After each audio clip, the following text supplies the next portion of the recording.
As the new year is approaching, I thought it was brilliant to discuss this quote said by a very famous philosopher, Rene Descartes. I think, therefore I am. Or in Latin, cogito ergo sum, which once again translates to I think, therefore I am. So basically, what you think you are is what you are, is what Descartes is referring to. But how do we turn this into something positive? Because life is meant to be happy. We are supposed to be happy. We're supposed to do things that we love every day. We're supposed to wake up and look forward to starting the day and getting excited about being us. So I'd say the number one step is the step of realization, the step of self-awareness. Realizing, okay, I don't feel happy right now. Is it because of my habits? Is it because I'm not doing what I thought I would be doing, or I'm not surrounded by people that I want to be, or it's your environment? Whatever it may be, you can change your life and you can be the most positive person. It all depends on you. Cogito ergo sum. I think, therefore I am.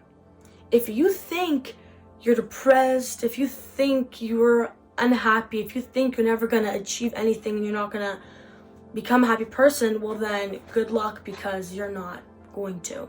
Step number one is about realizing you're not happy. It's about realizing there's something that's missing inside of me and I'm not quite sure what it is, but I know that I want to change it. So being honest and truthful with yourself. Step number two is to start doing the things that make you happy. It's weird if we look back to the way we used to live life as kids, when we were so overpacked with all of these activities, sports. We were so preoccupied.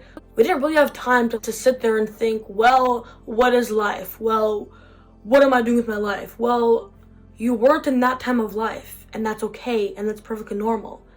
But the most beautiful part of this entire thing about feeling so unhappy with your life is realizing that you can always come back to those hobbies.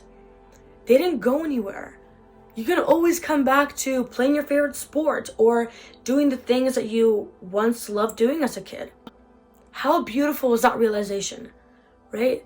How freeing is it to know that a hobby that you once loved now can be just an act of something that you love, something that brings you joy and makes you you. When you feel like you're lost or unhappy, it's about remembering who you always were. It's not because you think you've changed drastically and now, you've become this new person and you have to rediscover yourself. It's about coming back to the person that was always inside of you. And it doesn't have to be a sports-related activity or passion. That was just an example.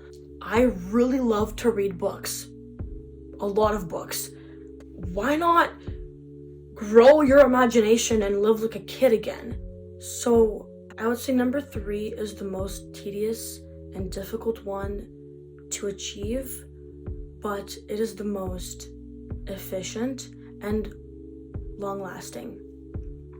So number three is about not identifying with your old self, which means a happy person isn't going to have negative thoughts 24/7.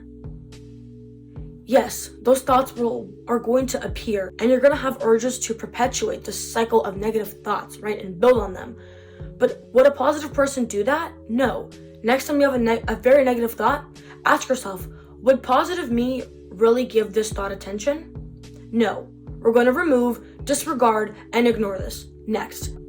Most of the time, and this is from personal experience, by the way, negative thoughts come from boredom, loneliness, inner judgment, sadness, or insecurity.